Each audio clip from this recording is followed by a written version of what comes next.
অহমেৰ পৰা ৩ দিনীয়াকৈ ঢকুৱাখানাৰ ফাটবিহু। ঢকুৱাখানাৰ স্বাভিমানী আৰু একক জাতীয় লোকসাংস্কৃতিক মহোৎসৱ ফাটবিহু। শতিকা গৰকা এই জাতীয় সাংস্কৃতিক বৈভৱ ফাটবিহু ২০২৪ বৰ্ষত উদযাপনৰ দিন দেওবাৰে নিৰ্ধাৰণ কৰা হয়। অহা অসমীয়া নৱবৰ্ষৰ ২৭, ২৮ আৰু ২৯ বহাগ, ইংৰাজী মে' মাহৰ ১০, ১১ আৰু ১২ তাৰিখত ৩ দিনীয়া পৰম্পৰাগত কাৰ্যসূচীৰে মৌঘুলি চাপৰিত ফাটবিহু বাকৰিত লোক উৎসৱটি অনুষ্ঠিত হ'ব।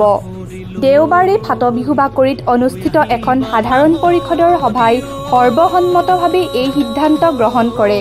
বিহু বাকৰিত ফাটবিহু সমিতিৰ সভাপতি বসন্ত শইকীয়াৰ সভাপতিত্বত অনুষ্ঠিত হয় এখন সাধাৰণ পৰিষদৰ সভা।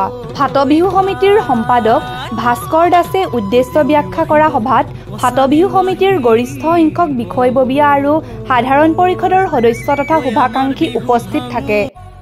সভাই ২০২৪ বৰ্ষৰ ফাটবিহু উদযাপনৰ দিন নিৰ্ধাৰণ কৰাৰ উপৰিও এখন উদযাপন সমিতিও গঠন কৰি দিয়ে।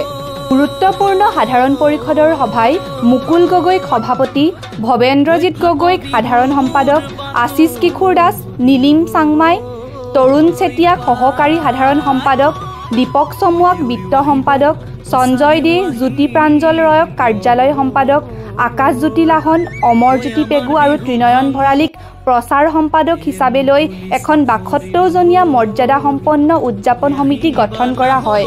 নৱগঠিত উদযাপন সমিতিখনে অচিৰেই অন্য উপসমিতিসমূহ গঠন কৰি আগত ২০২৪ বৰ্ষৰ ফাটবিহু বৰ্ণাঢ্য কাৰ্যসূচীৰে অনুষ্ঠিত কৰাৰ প্ৰক্ৰিয়া আৰম্ভ কৰিব।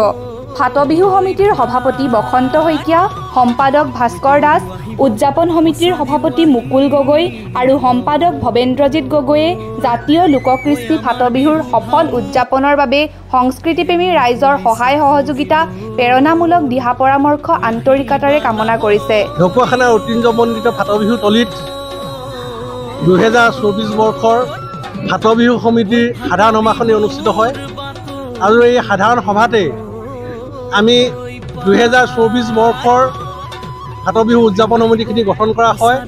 ইতিমধ্যে ফাটবিহু হিচাপে উদযাপন সমিতিৰ সভাপতি হিচাপে মুকুল গগৈ আৰু সম্পাদক হিচাপে ভৱেন্দ্ৰজিৎ গগৈ উদযাপন সমিতিৰ সভাপতি সম্পাদক হিচাপে নিৰ্বাচিত হৈছে আৰু বিষয়ববীয়াসকলো নিৰ্বাচিত হৈছে, সদস্যসকলো নিৰ্বাচিত হৈছে।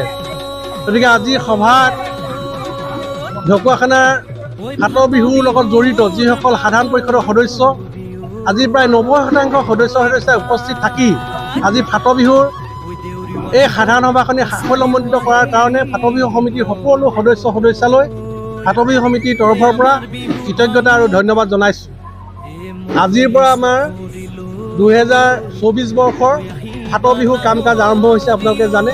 আৰু এইবাৰ আমাৰ তাৰিখটো নিৰ্ধাৰণ হৈছে, যিহেতু আমাৰ কেলেণ্ডাৰ এটা তাৰিখ আছেই যে বহাগ মাহৰ শেষৰ সপ্তাহৰ শেষৰ দেওবাৰটো শেষৰ দিন হিচাপে লৈ শুক্ৰ শনি দেওবাৰে ফাটবিহু অনুষ্ঠিত হৈ আহিছে। এইবাৰ এইটো নিৰ্ধাৰণ হৈছে ২৭, ২৮ আৰু ২৯ বহাগ, ১০, ১১ আৰু ১২ মে' শুক্ৰ শনি দেওবাৰে এই ফাটবিহুৰ তলিতে ফাটবিহু ঢকুৱাখানাৰ স্বকীয় লোক উৎসৱ ঐতিহ্যমণ্ডিত ফাটবিহু অনুষ্ঠিত হ'ব। এই ফাটবিহুত ঢকুৱাখানাবাসী তথা অসমবাসী ৰাইজৰ সহায় সহযোগিতা ফাটবিহু সমিতিৰ তৰফৰ পৰা আন্তৰিকতাৰে কামনা কৰিছোঁ। যোৱাকালি অনুষ্ঠিত হৈ যোৱা ফাটবিহুৰ সাধাৰণ পৰিষদে ২৪ বৰ্ষৰ যে আমাৰ উদযাপন সমিতি গঠন কৰা হ'ল, এই উদযাপন সমিতিৰ সভাপতি নিচিনা গুৰু দায়িত্ব এই অভাজনক দায়িত্ব অৰ্পণ কৰিছে সাধাৰণ সভাই। সেয়েহে জৰিয়তে আমি সাধাৰণ পৰিষদৰ সমূহ সদস্য ফাটবিহু সমিতিৰ বিষয়ববীয়াসকললৈ মই এই বাবদে প্ৰণিপাত জ্ঞাপন কৰিছোঁ। আশা ৰাখিছোঁ আমাৰ ঢকুৱাখানা হিয়াৰ আমঠু ফাটবিহুক সৰ্বাংগ সুন্দৰ কৰি তোলাৰ ক্ষেত্ৰত ঢকুৱাখানাবাসী ৰাইজৰ যি মানে উৎসাহ, সকলো ৰাইজৰ যাতে অনুষ্ঠিত হ'বলগীয়া অহা ১০, ১১, ১২ মে' তাৰিখৰ অনুষ্ঠিত হ'বলগীয়া ফাটবিহু উদযাপনৰ ক্ষেত্ৰত সমূহ কাৰ্যসূচীৰে যাতে সহায় সহযোগিতা পাওঁ তাৰ কাৰণে আশা ৰাখিছোঁ।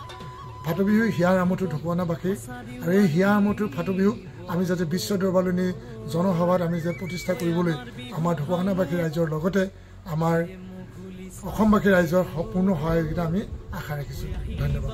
জয়টো মৌঘুলি চাপৰিলৈ কৈ আহিবা লাহৰিও,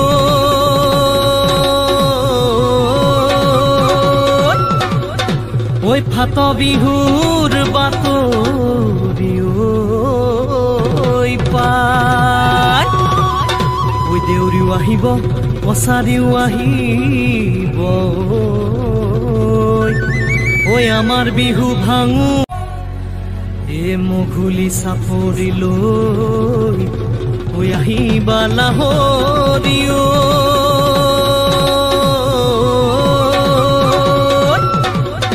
ঐ ফাট বিহুৰ বাতৰিও পাই ঐ দেউৰীও আহিব কছাৰীও আহিব ঐ আমাৰ বিহু ভাঙো